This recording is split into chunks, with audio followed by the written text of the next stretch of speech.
What if you could take one data set and learn every core statistical method you need to know? That's exactly what we're doing here. We've got a real world data set of college students, and together we'll walk through everything from one sample test in chi-square to regression, ANOVA, and a logistic regression modeling. But this isn't just about running tests.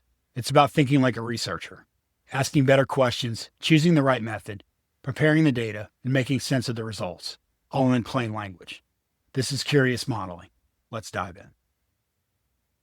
Welcome to Curious Modeling, where we don't just run statistical tests. We use them to ask better questions, model behavior, and think critically about what the data can tell us.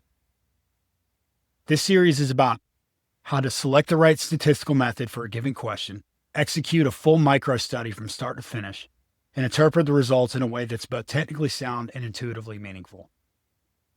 The heart of Curious Modeling is this idea. Statistics aren't just tools for testing, they're tools for thinking. They help us stay curious, challenge assumptions, and uncover patterns that might otherwise go unnoticed. We'll walk through how to frame the right research question, choose the appropriate statistical technique, run the analysis, and interpret the results in plain language. And we're doing all of that using a single consistent data set, which makes it easier to connect the dots as we go.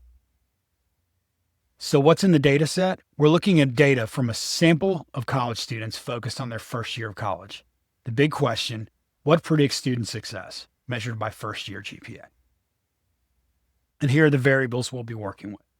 First year GPA, which is our main outcome, a continuous measure of performance. ACT scores, which we have for math, English, reading, and science. Age, a continuous demographic variable. Gender, a categorical variable for group comparisons. Living status, on campus versus off campus. Legacy status, whether the student had a family connection to the college prior. Sorority fraternity membership, whether the student is involved in Greek life.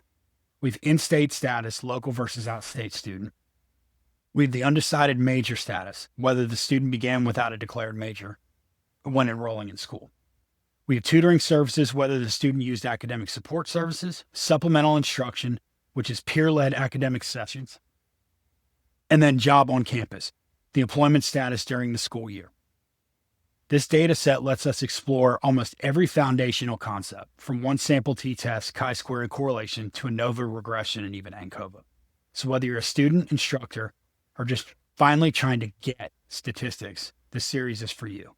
We'll keep it clear, applied, and grounded in real-world questions. Let's get started.